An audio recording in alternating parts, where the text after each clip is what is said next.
Welcome to DeProgram, brought to you by Firefox, which will apparently allow me to use the correct microphone, unlike yesterday. I'm Michelle Witte. I'm here with John Kiriakou and Ted Rall. Hi. Hi. Hello. Welcome Great back. to hear you clearly. Thanks. And you sound great. Thank you. You know, people always say that. If this podcasting thing doesn't work out, you can always go take on Taylor Swift. I would love to do voice acting. You know, I think that'd be so fun. Yeah, I'm such a bad singer.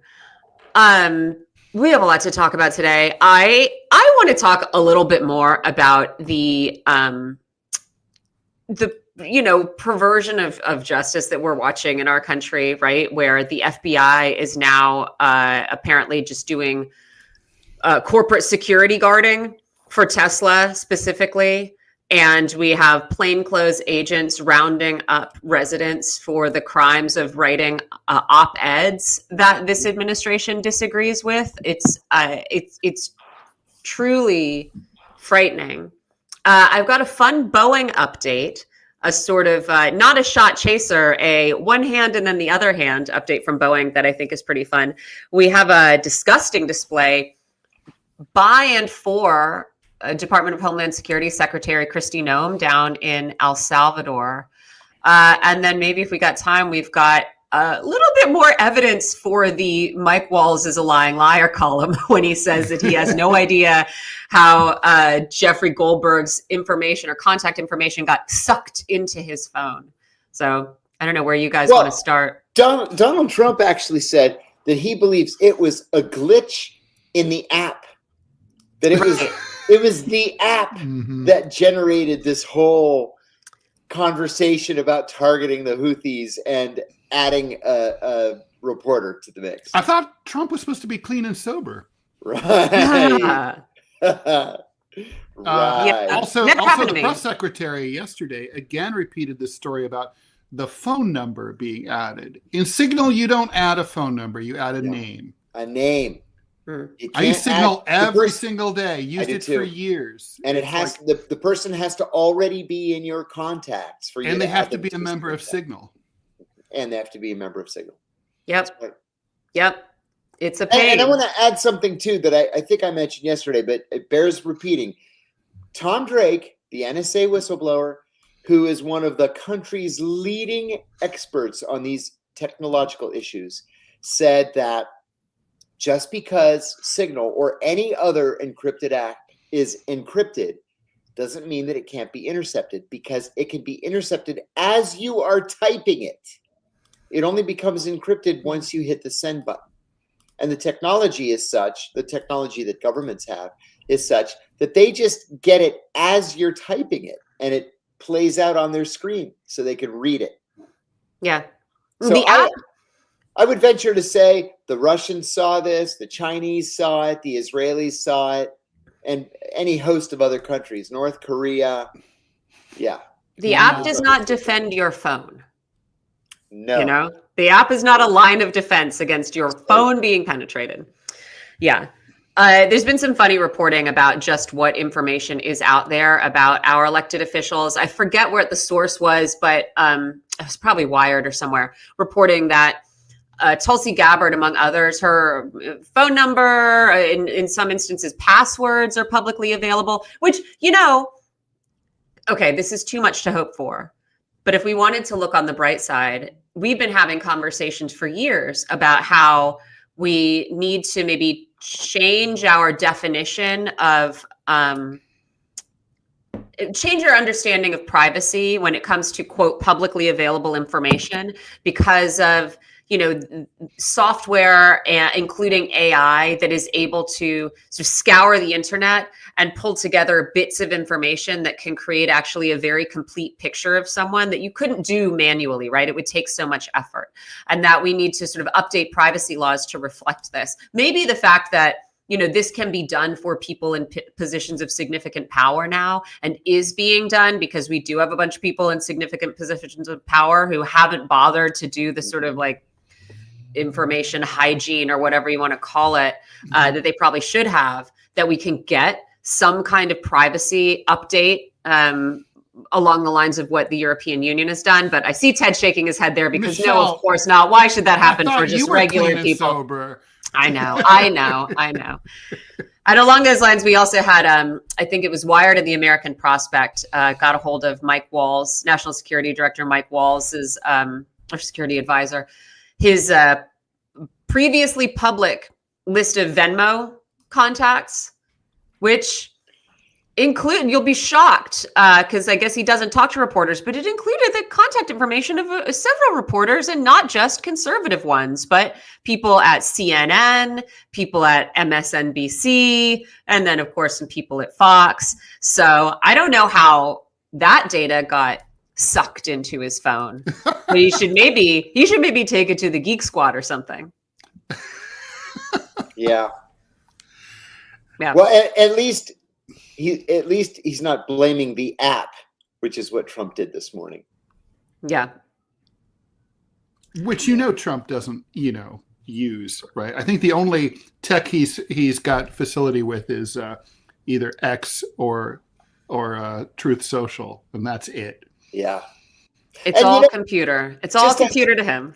Just as an aside, and I apologize for jumping off topic, and we could jump right back on, but did you happen to see the email this morning from Caleb Maupin that he has been permanently banned from Blue Sky?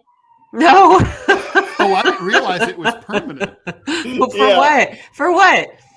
I think just for being Caleb Maupin. He's a well-known communist. He's a supporter of Russia and the Ukraine conflict. He's just reporting the same stuff that he's always reported. And he's shocked, I tell you, that he's been suspended by Blue Sky. I believe also we should probably put communist in air quotes. I think he's got an idiosyncratic definition there of communism. I think that's an important point. Yeah. Yes. Did you guys see the report from yesterday that the FBI is creating a brand new task force to deal with vandalism of Teslas? Yeah. Yeah. What kills me, though, is how, if you key a car, then you pay a $50 fine and maybe some restitution. If you key a Tesla, it's a hate crime and you can go to prison for 20 years. I think I have just pulled this up. There's a guy whose Tesla was keyed at Dallas-Fort Worth Airport. He's filed $1 million lawsuit. He's suing him for $1 million, saying that the keying of his car caused him emotional distress and anguish. Well, now, in fairness to this guy, I don't know if Texas is one of those states, but New York is. When you file suit, you have to specify an amount that you sue for. And you always want to go big because fair you enough. Want to say, you know what I mean? So people then say, well, you sued for $1 million. But I like it better in states like California, where if you sue, it's up to the jury to decide what damages, if any, you're entitled to. Yeah. That's how it should be. That's how it should be. That's right. It's just, it is, I guess, again, we have the Trump administration. They make overt and extreme what was previously the case, but to a somewhat lesser degree. And in this case, we're talking about the use of, state and federal police to do almost nothing but protect private property, and in particular, some people's private property and not others. You know what I mean? Like your bike gets stolen, your car gets stolen, whatever, your packages get stolen. Good luck, right? But God forbid people be able to organize protests in front of Teslas without ending up on some kind of FBI watch list. So we don't know how big this task force that is being put together is going to be, but it's just, okay, I guess the FBI exists specifically to try to salvage Elon Musk's business ventures and punish anyone who would dare to, because I don't know as I understand it, there have been a couple of instances of arson, right? Yeah. So, okay, a thing getting caught on fire is a little bit scary, right? But it's also an environmental problem. Burning cars, that generates a lot of very bad stuff into the atmosphere. Yeah, maybe someone should go after Tesla for making all these cars that catch on fire so easily and burn so hotly, right? Burn so intensely. There is a CNN story that's sort of going into the different things that have happened at Tesla dealerships, and one is where an employee saw something suspicious. You see an employee like saw something suspicious at a dealership, called it in. The police came. They were warned about like potential hazardous materials, and the police came and they determined that these devices were incendiary and took them away. And my joke is going to be like, oh, well, what cars are they going to sell now that they've taken away all the incendiary devices? Because, you know, there are people who are still trying to get some money out of Tesla by claiming that their cars are unsafe. But the placement of the batteries, the nature of the fires that they generate make them a hazard, and that their loved ones would have survived a crash in another car. I mean, there was a woman whose husband was trapped in a burning Tesla. Yeah, and the door handles don't open. So if your car catches fire and a first responder happens upon it quickly, they have to break the windows to get to you. Yeah, they do. Yeah. It's ridiculous. I can't believe this was ever approved by federal regulators. Well, that's how Mitch McConnell's sister-in-law died, isn't it? She went into a pond. And she didn't catch fire. She just backed into a pond and slowly sank. And couldn't get out. Couldn't kick the window out. It's insane. Yeah. But you know, what does the FBI have to do these days? I guess, but keep an eye on people who are organizing these Tesla takeover protests, which are not necessarily the same as anybody randomly throwing Molotov cocktail at a Tesla, but protests organized to show up in front of Tesla dealerships and protest Elon Musk and hold picket, signs and whatever, and protest this, billionaires running roughshod over the processes of American government. And now, let's like snoop into all of their social media history, right? Because there's nothing else going on in this country. Well, I do want to, there's so much to unpack here. First of all, there's the irony aspect, right? Which was that until a year and a half ago, owning a Tesla was a liberal sign. Totally. It was like an NPR tote bag, right? It's like, that's right. And now suddenly everything's flipped. So if you bought your car a couple of years ago, like my ex-wife,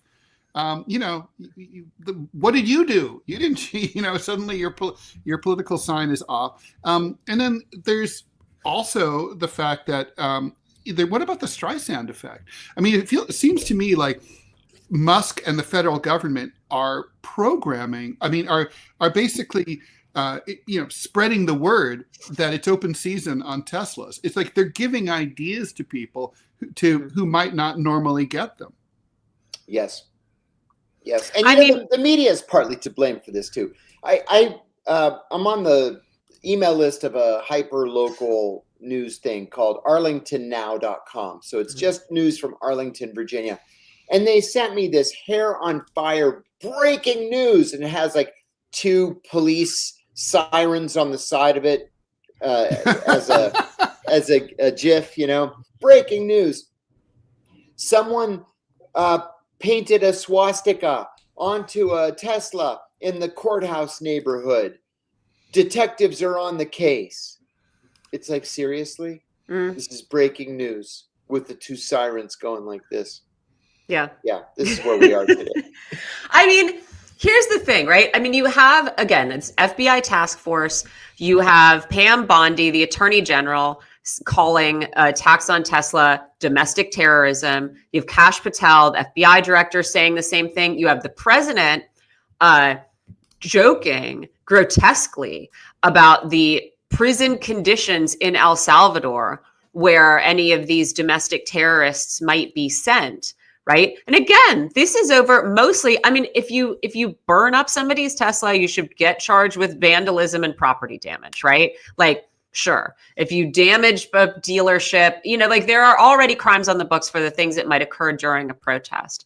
But I seem to recall conservatives for the last 4 years, howling that their free speech rights were being violated, applauding the new regime where people were going to be allowed to speak their minds and protest what they want, whether it be wearing masks or not reelecting Donald Trump. And now I guess it turns out the only things that you can safely protest are not wearing masks and not reelecting Donald Trump, because anything else is going to get you threatened with terrorism charges and explicitly threatened with being renditioned to another country, while the president laughs about how you're going to maybe starve to death and get beat up.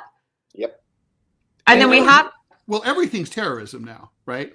If you protest, if you write an op-ed about Gaza, you're hurting the foreign policy of the United States, and you're supporting Hamas, a State Department designated terrorist organization. If you vandalize a Tesla, you're a terrorist. I mean, everything's terrorism now. We should mention, because I don't think we said on the air, but what happens to that Turkish student who wrote an op-ed supporting the Palestinian resistance? Yes. Yeah, this was at Tufts University, right? Mm-hmm. Tufts University. She's a Turkish PhD student.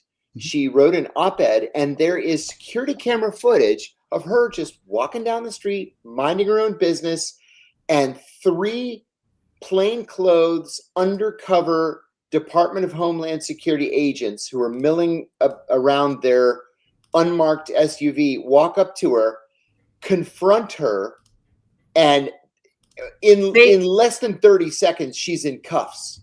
They take her phone out of her hands. Yeah, like they take her phone out of her snatch hands. They snatch grab it her right hands. out. Like, Yep. this is a dangerous person. This woman walking down the street with a purse and a phone and nothing else. Yeah. Yes. Yeah, it's sick. But this is the thing. The courts are only ruling on individual cases. Like Mahmoud, what was his name at Columbia? Khalil. Khalil, thank you. So in the Mahmoud Khalil case, they've only come back with a temporary decision on that one case. There's no blanket federal court decision saying you can't be expelled for thoughts that don't align with the government policy. Mm-hmm. Everybody's going to have to sue individually, and by then, you could just as well be deported already. Yeah. I was just looking for, I mean, the thing is, this is not novel, right? This attempt to charge protesters with terrorism is not novel. No. This was being allowed to go ahead under the previous administration, the Biden administration. When it comes to the Cop City protesters in Atlanta, they're just the handiest example to grab, right? Yes. Where they were being charged with racketeering, right, and stuff for donating to a protest food kitchen or whatever, right? Yes. This is an expansion of the use of these kinds of charges, and basically bowing to the will of the variety of corporate entities who have faced mass protest over the years and don't like it, right? With the Dakota Access Pipeline kind of being a big, I don't know if you can call it the starting point, but like the Standing Rock protests there against the Dakota Access Pipeline were we should mention in context here that Greenpeace just got slammed with over $500 million verdict for their role in the Standing Rock protest, and they're worried that they may have to close up shop. Oh yes, you had factory farms wanting to charge trespassers on their farms who want to film conditions or whatever with terrorism, and there hasn't been a principled defense of this from either party. I mean, of course, you have the case of Luigi Mangione, of course, who shot one person and is being charged with terrorism. And so, again, I think that it's incorrect to say that both parties are exactly the same. I think that this administration and the Republicans are taking it a little bit further, but there was an opportunity to draw a line in the sand here, right? And neither party has taken it. And so now, again, we are seeing like the door was left open, right, by Democrats who were like, sometimes it's okay, sometimes it's not okay. We're going to sort of leave it halfway open and just sort of stand here leaning against it. And what has happened, the Trump administration has come through, kicked it in, and said any kind of protest, any kind of speech that we don't like is, a jailable offense. Yeah, that's exactly right. And we still don't have any principled opposition to this. And you know what I was just wondering? Where's old Thomas Massie? Yeah. Where's our boy Thomas Massie, who, again, not the worst congressman, simply because he has appeared to have some principles in the past. He's done things like vote against this incredibly expansive and dangerous definition of anti-Semitism, and I think he's against violations of privacy, right? That kind of thing. Mm-hmm. Where I don't see anything about Thomas Massie coming out and talking about how people should have the right to. It only occurred to me this morning to look. So forgive me if I've missed it, but I don't see headlines about Massie breaking ranks. You know, he's not. But I think I can tell you why. It's because he voted for himself for Speaker of the House. The president was furious because Trump had called Massie personally that morning and told him to vote for Mike Johnson. He didn't. And so Trump announced that he was going to support a primary challenge. And I think Massie has concluded that he's in enough trouble right now as it is with Trump that he just can't take on anymore right now. Man. It's ugly. Yeah, it is. It is. And again, you know, dumping money, private entities dumping money into primary challenges is something that was tolerated when it was AIPAC for years and years and years. And now that it's also, you know, Elon Musk in particular, well, oh boy, that's a real issue now, isn't it? And it's like, you can't defend against this when you're doing it piecemeal. You have to defend a principle. You can't just say AIPAC's good for some reason and Musk is bad for other reasons. Yeah, that's right. There's no consistency. I mean, never has there been we're in such a stark period of free speech for me, but not for thee. Yeah. Law for thee, not for me. I mean, I don't see it getting better. I mean, really, nobody cares. I mean, it's like when you really tell us when you read the comment sections to controversial stories like the Gaza protests, like the Mahmoud Khalil story in, say, the New York Times and the Washington Post, and I look at those because these are some of the most educated American journalism consumers are subscribers to these two publications. And, like if you're, for example, you support Israel, you really don't care about Mahmoud Khalil. And you don't even see from a selfish standpoint how these kind of tactics could be turned against you and your supporters in the future. It's just like, he deserves it. Fuck him. Send him away. Yeah. And I mean, and it's just like, and it flips around, whenever it's, people who are Democrats, they have the same kind of thing. Like when lawfare was being, deployed against Trump unfairly, they were like, fuck him. We don't care. I mean, civil society is breaking down. The other thing is, and I think this goes to your point, Ted, I think if you asked most Americans what is unique about our country, what makes our country different from the rest of the world, they would give you some variation on our freedoms, right? Yes. And I don't know if you pressed a lot of people if they could really define what freedoms exactly those were that we have that other countries don't have. But I bet speech would be up there. Oh, you can do what you want. You can say what you want. You don't, you're not tyrannized by your government, etc. Well, now what? Yeah. That's not true. So what are we as a country now? And that goes to society breaking down. What is the idea of the United States except a place where you will probably go bankrupt if you get cancer? Unless, I'm exaggerating mildly, but it's less of an exaggeration every year, like truly. And so, now I guess there is going to be at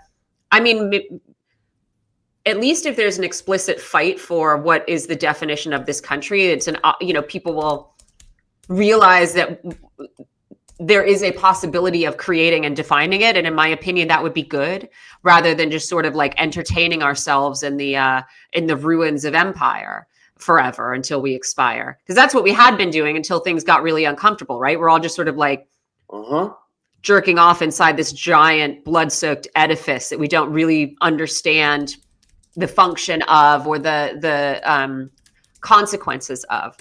So great. But we have to contend now with, I guess, a group of people whose idea of the United States is I don't know, should be whiter or something. I don't know really what the conservative vision is except orderliness. But yeah, I mean, because if at some point people, I would think at some point people are going to pay attention when like this whole foundational understanding of what this country is picked apart. Yeah. Well, maybe we never really understood. No. I mean, there's been an erosion for a long time, but it's speeding up now, right? And there's just no sense. I mean, nobody's taught at all. We have to defend the free speech rights of the people with whom you disagree vehemently. Absolutely. But there was like The People versus Larry Flint. When did that movie come out? 25 years ago or something? Like there was a time when that was sort of recognized and celebrated, and the ACLU is sort of recognized, and said people get mad, but like it was at least it was like a conversation. I don't think they were being called traitors or whatever. They would take on unpopular cases like. Oh, they were. They were. Like they were accused of being anti-Semitic when they sided with the Nazi marchers in Skokie, right. Illinois, and so on. But it was at least a debate. It feels like now. I mean, the ACLU is still sort of kicking, but every we've had what we haven't talked about very much on this show, sort of Trump's attacks on big law, who are just lying down one by one, donating pro bono work for him so that he won't bar their lawyers from entering federal buildings and strip their clearances and whatever. Yeah, I don't know. I think I guess the good news is, right, like the sort of role, the corporate role in our current state is exposed as I feel like it never has been before. And to the extent that the entities that are supposed to share this with the population are doing it, that has the potential to do some good. People to see their country as it really is. Mm-hmm. Mm-hmm. I don't know. I think everybody's got their heads so far up their asses. I said that earlier this morning on another podcast. Or like to be charitable people. People are out busting their asses just trying to stay on top of the rent, It's like either head up their ass disease or, I'm trying to like get someone to watch my kids while I finish my shift and come home and just like have a couple beers and go to sleep. Did you happen to see in the Journal today that this year, for the first time, the average Wall Street bonus is equal to 4 times the average U.S. salary? Jesus, that's disgusting. Well, one of the stories that we didn't get to talk about over the last couple of weeks is another Wall Street Journal story that discusses the extent to which, remember during the pandemic and after, over and over, the power of the U.S. consumer was extolled, right? The indomitable U.S. consumer, that we're always going to spend, and that's what's going to keep the economy rolling over. And it just turns out that actually it is really a tiny fraction of people who have a lot of money who are actually making the expenditures. I had actual notes about this somewhere, but I mean, we don't need to get into the details necessarily to understand why this matters. Like let's see. Oh, well, I can't find it right now. But like this US consumer, indomitable US consumer, that is actually a myth, right? It is the top 10% of earners account now for almost 50% of all spending. So households making $250,000 a year or more account for 50% of all spending, a record in data that goes back to 1989, about 2/3 as much as what it was 30 years ago. And so like, those are the people who are keeping this economic project afloat. It's not the rest of us, right? So it's like, that's the head up their ass crew. And then the rest of us are just trying to get by. And I understand why you might not have time to like wrestle with the total demise of your society if you're just trying to not get evicted. Yeah. Grim though. So let me I mean, ask. sucks. So let me ask. I think we all believe deep down that this is an anomaly in American history. We've never seen anything like this happen, where you're in the country perfectly legally, but all of a sudden you don't have the same constitutional protections that Americans have. Do you think that this anomaly will go back to its happy place where it's been for 45 of the 47 other presidential administrations? Or do you think that this is a sea change, and that even if a Democrat is elected next time, he's going to begin expelling, or she is going to begin expelling people whose politics he or she don't like? Well, don't forget, John, about the Japanese American internment camps. Yeah, that's a great point that I did forget about. Yes, they were citizens. They were citizens, American citizens. Some of them green card holders, or whatever the equivalent was back then. And so, so they were legal, and that was never really fully repudiated, despite Reagan's kind of small apology and token checks that were issued to the survivors. The Korematsu decision, which he's got a school named after him, but it's still case law, and it's still used and cited by American administrations, including the Bush administration, to justify the Guantanamo. And so, I mean, it's like the problem is that we don't really. It's not like at the end of World War II when, say, the French government came in and said, everything that happened between 1940 and 1944 is invalid. We erase it. It's like it never happened. We don't do that. We kind of we keep a lot of this old, disgusting shit. Yes. And so it's not really settled. I mean, I think we'll return to sanity, probably, but not fully. That's the problem. I mean, the other problem is that, leaving aside the sort of deportations of migrants who were deemed to be here illegally or had the wrong tattoos, these students who are getting picked up and these green cards holders who are getting picked up are being picked up because of criticisms of Israel. Mm-hmm. And that is a topic where our two major parties are in agreement that if the equation is, if the balance is Israel, the benefit of Israel versus any principle whatsoever, we come down on the side of, does it benefit Israel or does it hurt Israel? And that's the problem that we're stuck with. So my answer would be, I think that if Trump does leave office and a Democrat is elected, there will be a change in degree. But nobody's shown themselves really to be willing to stand on the side of principle when it comes to anything having to do with Israel. Except I will say for occasionally the people like the Thomas Masseys of the world, right? But I'm not going to build my political future on that guy, right? So that's the problem. If it was about almost anything else, I could imagine a party taking a stand. If people were being deported because I don't know, whatever, for protesting Donald Trump or something, sure. But when it's Israel, and when the only defense that the Chuck Schumers and the like have been able to come out with has to follow a sort of page-long diatribe about how disgusting, for example, Mahmoud Khalil's views are, I don't have a lot of faith that they are going to go to the mat for him. And if they're not going to go to the mat for somebody like that, who, as we've discussed, has done nothing offensive whatsoever. Yeah.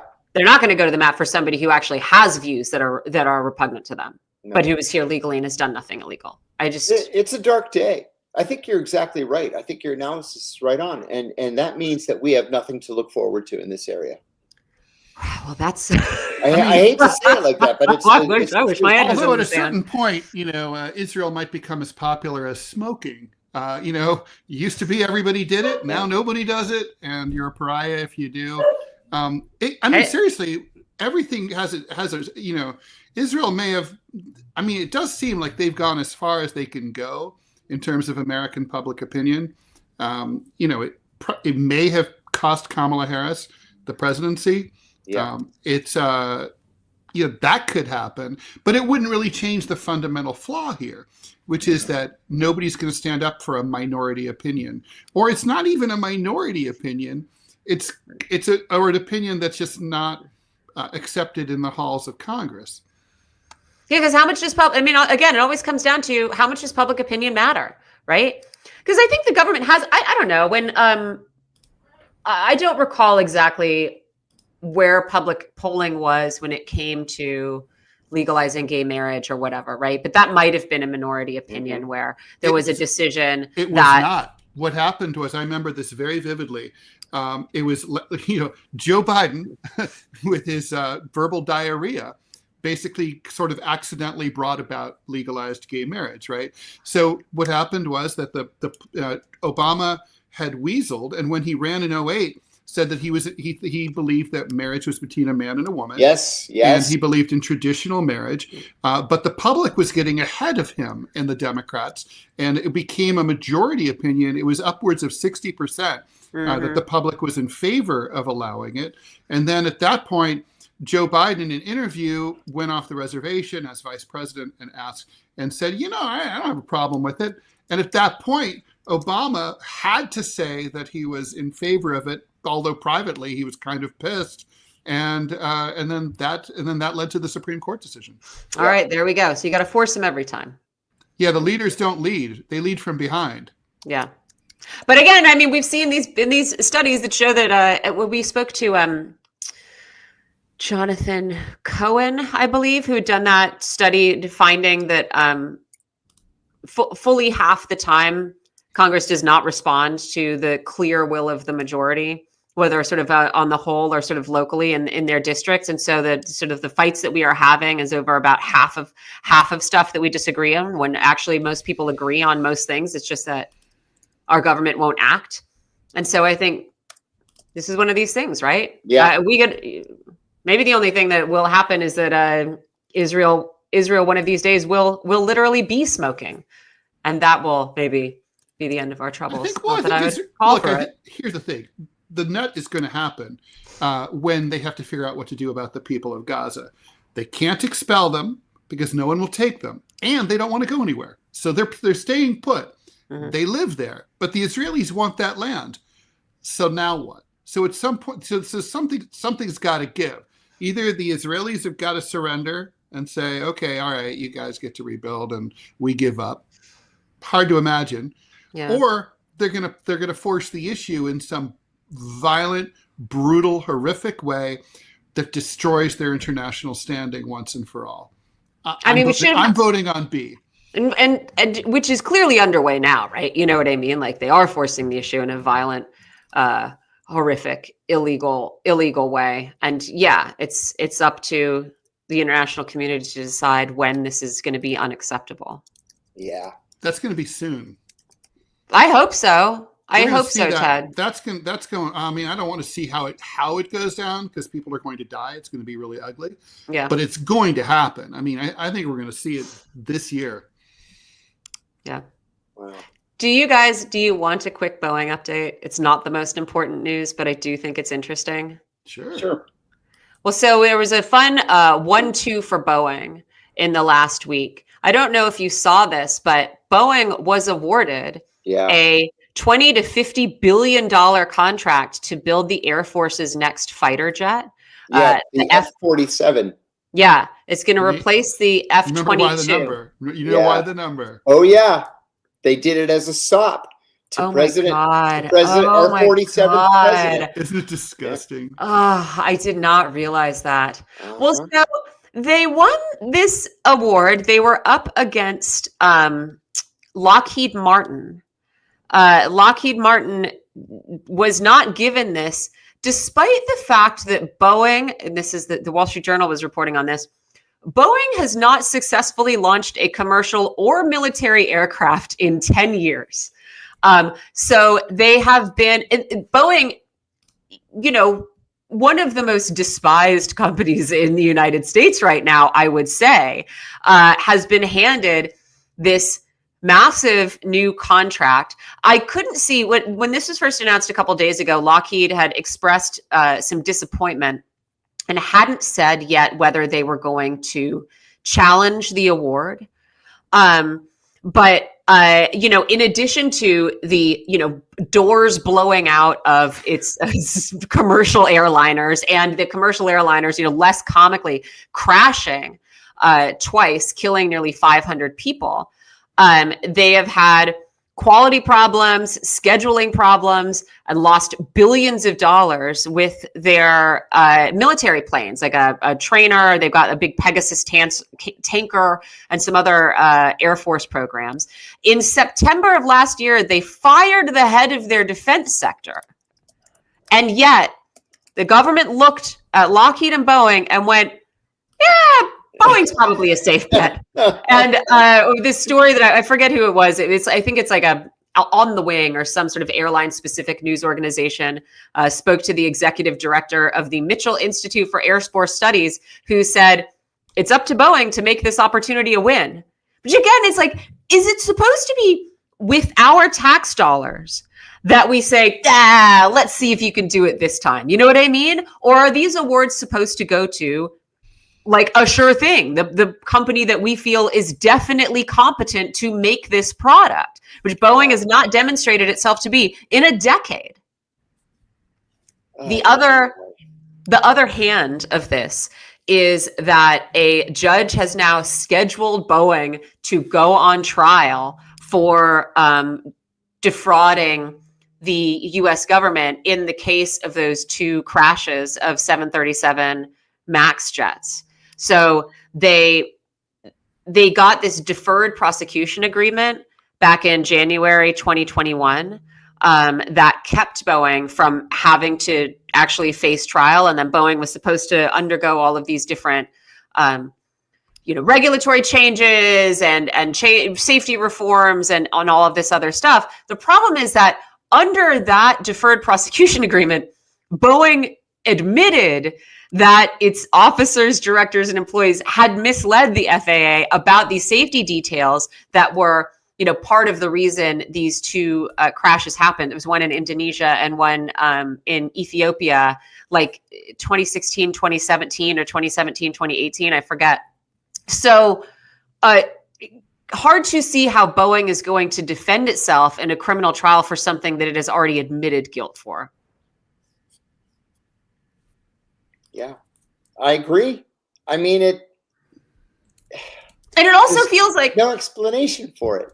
And the thing that I think this relates to, sorry, Ted, I know you're getting in here, but like the contract certainly feels like the U.S. government looking at this struggling corporation thinking, we don't want you to tank. One, you're a big company and you're a big employer, and you're also sort of a flagship. It should just be a state-owned company, right? If they're going to be a sort of flagship American company. Yeah. And they're saying, well, we know this trial is going to go badly, so let's give you $20 to $50 billion to get you through this hard time. They're too good. They're too big to fail. Yes. I mean, that's exactly what's happened. Yeah. Would that any of the rest of us were too big to fail? You know what I mean? Because it sort of seems like Tesla, Boeing, SpaceX, JP Morgan, Exxon, GM is too big to fail. But like 5 million homeless people, 10 million homeless people, 15 million people sleeping in their cars in the next decade or something. NBD, right? MVD will just build big fences and build El Salvador style prisons, or just send you all to El Salvador, I guess. Yep. Grim times, man. It is. It's bleak. Yeah. Well, I thought Boeing might be a fun way to end this conversation, but it just leads us back to the same principle. Yeah, no, that's right. I mean, it's, what it is? It's like the old ad for American Express, right? Membership has its privileges. And we're seeing that so much nowadays. God. All right. Should we let you guys go? Yeah. All right. That's been your deprogramming. We'll be back. Thanks for listening, everybody. Thank you. Bye-bye. Bye.